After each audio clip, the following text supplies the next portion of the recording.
প্রিয় দর্শক, এখন আমি আপনাদের সামনে এই সুন্দর ডিজাইনের হাতাটি তৈরি করে দেখাবো। তো দর্শক বন্ধুরা, এরকম সুন্দর করে হাতা যদি তৈরি করতে চান তাহলে অবশ্যই ভিডিওটি সম্পূর্ণ দেখতে থাকুন। তো ভিউয়ার্স, হাতাটি হচ্ছে আমি সুন্দর করে কেটে নিয়েছি। এরপরে ভিউয়ার্স, এই যে হাতার মুখের এই দিকটা হচ্ছে 2.5 ইঞ্চি পরিমাণ চওড়া করে এরকমভাবে ভাঙা দিয়ে একটা সেলাই করে নিচ্ছি, দেখতে পাচ্ছেন। তো এরকমভাবে একটা সেলাই করে নেওয়ার পরে আমাদেরকে যে কাজটি করতে হবে সেটা হচ্ছে 1 ইঞ্চি পরিমাণ চওড়া এরকম একটা রাবার নিয়ে এরকম রাবারের হোল করতে হবে। তো রাবারের মাপ দিয়ে চওড়া পরিমাণ রেখে এখান থেকে আরেকটা সেলাই করে নিতে হবে আমাদেরকে, ঠিক আছে।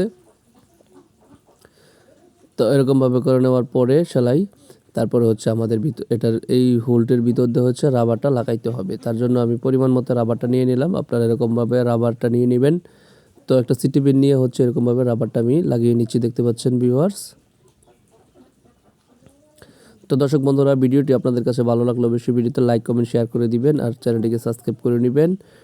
আর আমাদের এই চ্যানেলে আরও অনেক সুন্দর সুন্দর ভিডিও আপলোড করা আছে, চাইলে আপনারা ওইগুলো ভিজিট করে চ্যানেলটি দেখতে পারেন।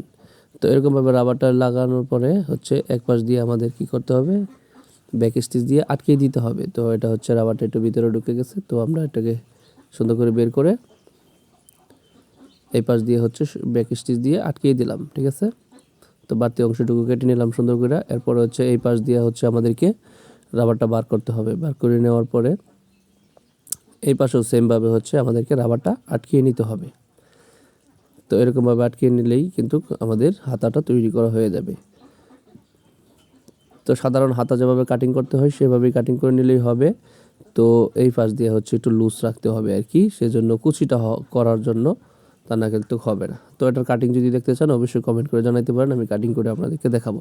তো দর্শক বন্ধুরা, আমাদের এই সুন্দর হাতাটি তৈরি করা হয়ে গেছে। আশা করি আপনাদের কাছে ভিডিওটা অনেক ভালো লাগছে। ভিডিওটা ভালো লাগলে অবশ্যই লাইক কমেন্ট শেয়ার করে দিবেন। আজকের মতো এখানেই বিদায় নিচ্ছি, দেখা হবে পরবর্তী ভিডিও।